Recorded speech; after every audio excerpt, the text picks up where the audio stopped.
Dear RATV Inspiring Stories, magandang araw po sa inyo. Tawagin niyo na lang po akong Alex, 27 taong gulang. Isang simpleng lalaki, tahimik, torpe, at palaging nasa likod ng kwento ng iba. Isinusulat ko po ito dahil matagal ko nang kinikimkim ang tanong na hanggang ngayon ay hindi ko pa rin masagot. Bakit parang ang dali para sa iba, pero sa akin, laging masakit? Wala pa rin akong girlfriend. Hindi dahil ayaw ko, kundi dahil sa tuwing susubok akong magmahal, laging nauuwi sa paalam. Sa bawat kasal na ina-attendan ko, sa bawat kaibigang nagkakaanak, napapangiti ako sa harap nila. Pero pag uwi, tahimik akong napapaisip kung may darating pa ba para sa akin. Unang beses akong umasa kay Jessa, kaklase ko noong kolehiyo. Siya yung babaeng kaya kang pakinggan kahit wala kang masabi. Sabay kaming pumapasok, sabay kumakain, sabay umuuwi. Kapag pagod siya, andoon ako. Kapag may problema siya, handa akong makinig kahit madaling araw pa. Ilang buwan kong inipon ang lakas ng loob ko. Isang gabi, sa ilalim ng ilaw ng poste, umamin ako. Nanginginig ang boses ko. Matagal siyang natahimik, tapos ngumiti. Alex, sobrang bait mo, pero hanggang kaibigan lang talaga. Pag-uwi ko po noon, umupo ako sa gilid ng kama. Hindi ako umiyak agad. Parang may bumara sa dibdib ko, hanggang sa hindi ko na napigilan ang luha. Kinausap ko ang kaibigan kong si Marco. Hindi naman ako masamang tao, di ba? Sabi ko. Sagot niya, minsan, kahit mabait ka, hindi pa rin ikaw ang pipiliin. Lumipas ang ilang taon. Sinabi ko sa sarili ko na okay na ako, na handa na ulit akong magmahal. Doon ko nakilala si Mika, katrabaho ko. Pareho kaming tahimik, pareho kaming simple. Sa lunch break, sabay kaming kumakain. Sa overtime, sabay kaming umuwi. Unti-unti, natuto ulit akong umasa. Nang umamin ako, sinabi niya, hindi pa ako ready sa relationship. Sana maintindihan mo. Inintindi ko. Naghintay ako. Pero isang araw, nakita ko siyang masaya sa piling ng iba. Pag-uwi ko po noon, doon ako tuluyang umiyak. Yung iyak na parang bata. Yung iyak na hindi mo na iniisip kung may makarinig. Tinawagan ko ang kaibigan kong si Paulo. Bakit ganon? Hindi naman ako marunong manakit ng damdamin ng tao. Sabi ko habang humihikbi. Tahimik siya sandali bago sumagot. Hindi kasalanan ng magmahal, Alex. Hindi lang talaga pare-pareho ang kapalaran. Isang gabi, napansin ng nanay ko na tahimik ako. Umupo siya sa tabi ko. Anak, may problema ka ba? Tanong niya. Hindi ko na napigilan. Umiyak ako sa harap niya. Ma, bakit ganon? Hindi naman ako masamang tao. Gusto ko lang magmahal. At mahalin. Inaplos niya ang ulo ko at sinabi, Anak, hindi sinusukat ng pagkakaroon ng karelasyon ang halaga mo. Darating din ang taong makakakita ng puso mo. Sumingit din ang tatay ko, tahimik, pero ramdam ang bigat ng boses. Alex, mas okay nang maghintay kaysa mapunta ka sa maling tao. Hindi ka nag-iisa. Akala ko po doon na matatapos. Pero lumipas ang ilang buwan, dumating si Rina sa buhay ko, kaibigan ng kaibigan ko. Siya yung babaeng kaya kang patahimikin sa simpleng usapan. Sinubukan kong maging mas matapang, mas maging totoo. Niyaya ko siyang magkape, at doon ko sinabi lahat. Takot ko, pag-asa ko, at pagmamahal ko. Tahimik siyang nakinig. Pagkatapos, sinabi niya, Alex, wala kang mali, pero hindi kita nakikita sa ganong paraan. Humiti ako, nagpasalamat. Pero pag-uwi ko, umupo ako sa sahig ng kwarto at umiyak ng tahimik. Kinausap ko ang kaibigan kong si Jonas. Baka hindi talaga para sa akin ang magmahal, sabi ko. Sagot niya, hindi Alex. Baka hinahanda ka lang para sa tamang tao. 3 babae, 3 beses umasa, 3 beses na busted. Maraming gabi pong tinatanong ko ang Diyos kung may mali ba sa akin. Kung sobra ba akong mabait. Kung mali ba akong magmahal ng totoo. Pero unti-unti may natutunan ako na ang pagiging torpe ay hindi kahinaan. Na ang pagiging mabait ay hindi kasalanan. At ang paghihintay ay hindi tanda ng pagkatalo. Hindi pa din ako nagkaroon ng girlfriend. Pero mas buo na po ako. Mas kilala ko na ang sarili ko. At naniniwala pa rin ako na darating ang taong pipili sa akin. Yung hindi ko kailangang pilitin. Yung mamahalin ako kung sino ako. Matapos ang lahat ng nangyari, pinili kong magpahinga muna sa pagmamahal. Hindi dahil sumuko ako, kundi dahil napagod din ang puso ko. Tinutok ko muna ang sarili ko. Trabaho sa umaga, uwi sa bahay, tahimik na gabi. May mga araw pa rin na bigla na lang akong maiiyak, lalo na kapag may nakikitang magkasintahan sa daan. Tahimik lang akong mapapangiti, pero sa loob-loob ko, may kurot pa rin. Isang gabi, nadatnan ako ng tatay ko sa sala. Nakaupo lang ako, hawak ang cellphone, walang ginagawa. Sabi niya, "Anak, okay ka lang ba?" Tumango ako, pero alam niyang hindi. "Alam mo," sabi niya, "hindi lahat ng laban kailangang ipanalo agad. Minsan, sapat na ang manatili." Sa mga panahong iyon, mas naging malapit ako sa mga kaibigan ko. Si Marco, na laging nagyayaya ng kape para lang may makausap ako. Si Paulo, na kahit madaling araw ay sasagot sa tawag ko kapag bigla akong nilamon ng lungkot. At si Jonas, na minsan sinabi sa akin, "Alex, hindi ka nilalagay ng buhay sa ganitong sitwasyon para saktan ka. Nilalagay ka rito para palalimin ka." Unti-unti, may nagbago sa akin. Natutunan kong tumawa ulit. Hindi dahil may minamahal, kundi dahil may mga taong nananatili. Natutunan kong pahalagahan ang sarili ko kahit walang ibang gumagawa noon para sa akin.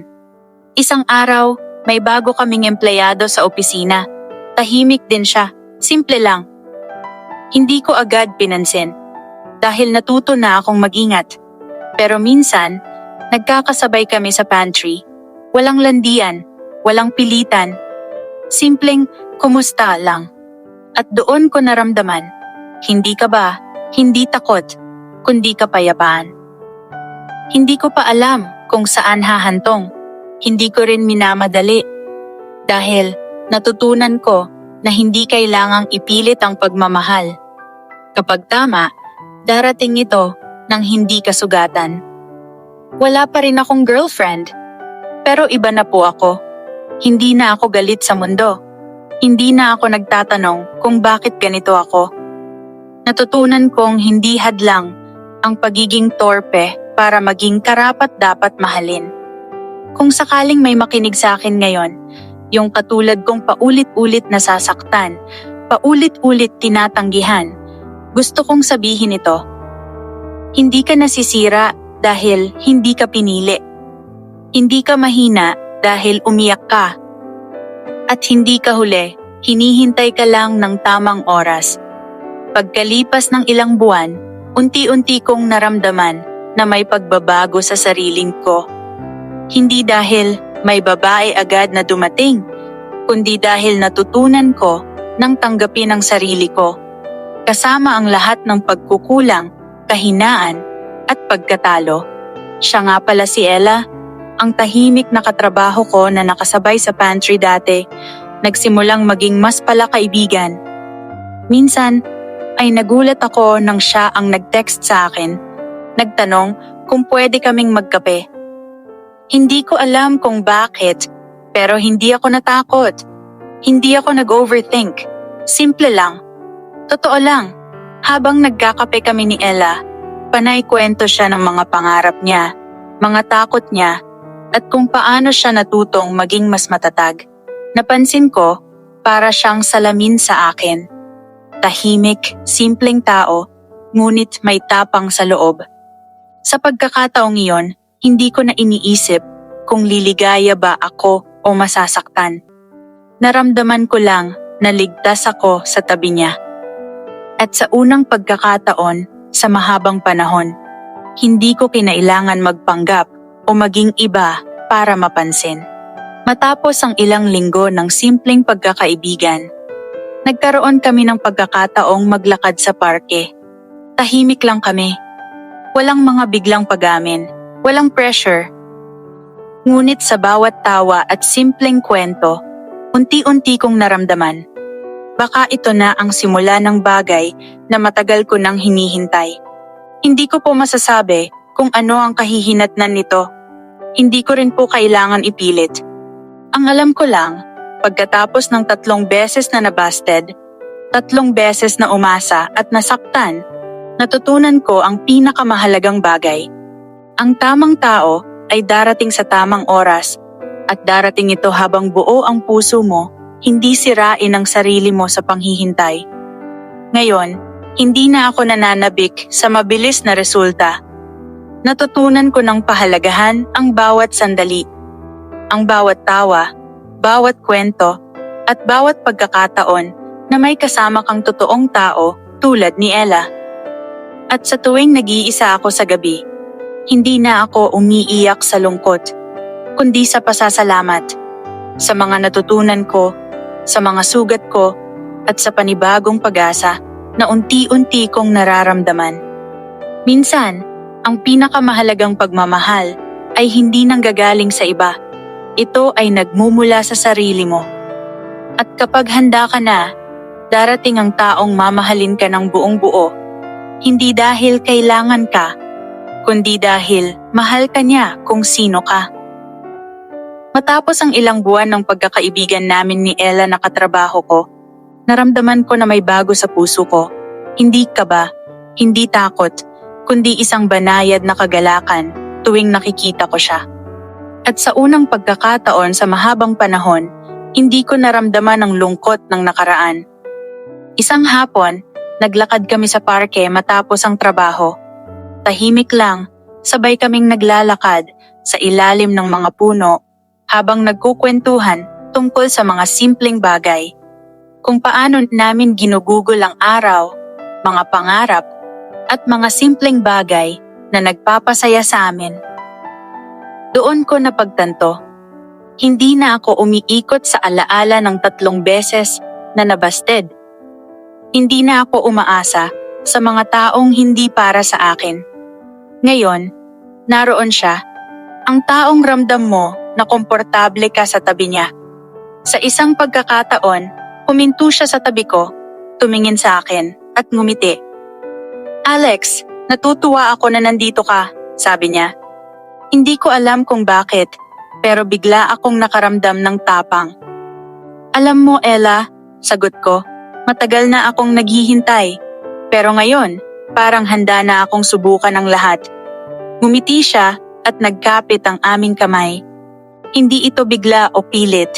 Tahimik, simple, ngunit ramdam mo ang bigat ng nakaraang taon na parang napawi sa isang iglap. Sa gabing iyon, habang naglalakad pa uwi, ramdam ko ang bagong simula.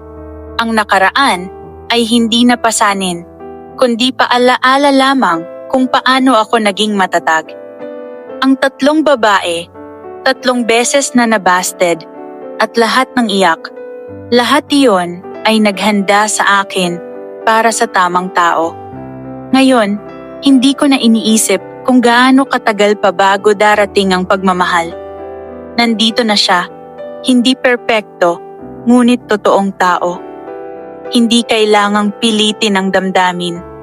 At sa bawat ngiti, bawat tawa, bawat simpleng yakap, ramdam ko na unti-unti akong minamahal ng buong puso. Matapos ang lahat ng lungkot, kabiguan, at pagdududa, natutunan ko ang pinakamahalagang aral. Hindi ang dami ng nabasted o ang haba ng paghihintay ang sukatan ng halaga mo. Ang mahalaga ay ang pagiging totoo sa sarili, ang pagkatuto mula sa sugat, At ang pagtanggap na darating ang taong pipiliin ka dahil ikaw ay ikaw, buo, totoo, at handang magmahal. At sa gabing iyon, habang nakahawak ang kamay ko sa kanya, nakangiti ako sa langit at alam ko, ito na ang simula ng tunay na pagmamahal. Pagkatapos ng gabing iyon, na nagkapit kami ng kamay, unti-unti nang nagbago ang mundo ko.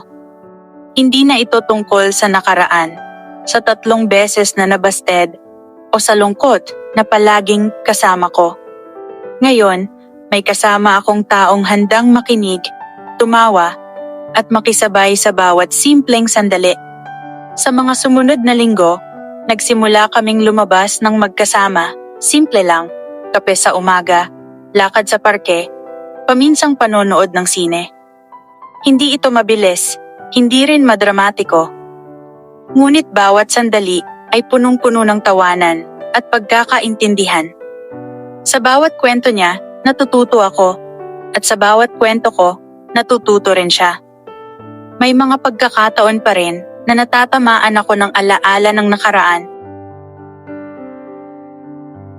3 babae, 3 beses na nabasted. Pero sa halip na malugmok, ginagamit ko iyon bilang paalaala. Ito ang mga sugat na nagturo sa akin maging mas matatag, mas totoo, at mas handa sa tamang tao.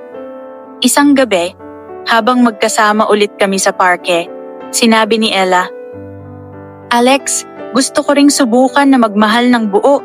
Hindi perpekto ang lahat, pero gusto kong magsimula sa atin." Hindi ko napigilang ngumiti. Ramdam ko ang bigat ng nakaraan, unti-unting napapalitan ng pag-asa. Ang torpe at tahimik na lalaking minsang laging nababasted. Ngayon, nakatayo na sa tabi ng taong pipiliin niya, hindi dahil sa awa, kundi dahil mahalaga siya. Sa unang opisyal na date namin, simpleng dinner lang, pero ramdam mo ang bawat ngiti, bawat titig, bawat yakap. Hindi na ito puwersa, kundi kusang dumadaloy. Sa bawat sandali, ramdam ko na ang paghihintay. Ang lahat ng iyak at sakit ay nagdala sa akin sa taong ito. Ngayon, maraming taon na ang lumipas at masaya naming ibinabahagi ang buhay bilang pamilya. May isa na kaming anak at bawat araw ay puno ng tawa, pagmamahal, at simpleng kaligayahan. Hindi perpekto ang buhay. May mga araw na pagod at abala, pero bawat hamon ay mas magaan dahil magkasama kami, buo at tapat sa isa't isa. Kung may maibabahagi akong advice sa lahat na katulad ko noon, yung palaging nababasted, tahimik, at natatakot magmahal, ito po, huwag kayong susuko sa pagmamahal. Hindi lahat ng hindi ka pinili ay tanda ng kabiguan. Mahalin muna ang sarili mo. Kapag buo ka sa sarili, mas madali kang mahalin ng iba. Huwag magmadali. Darating ang tamang tao sa tamang oras, sa hindi mo inaasahan. Pahalagahan ang bawat karanasan. Kahit sakit, ito ay nagtuturo at nagpapalakas sa'yo. Ang lahat ng sugat, pagkatalo at iyak, lahat iyon ay naghanda sa'yo para sa taong pipiliin ka at mamahalin ka ng buong buo. Maraming salamat po sa pagpili ng aking liham at maibahagi ang aking kwento. Lubos na gumagalang, Alex.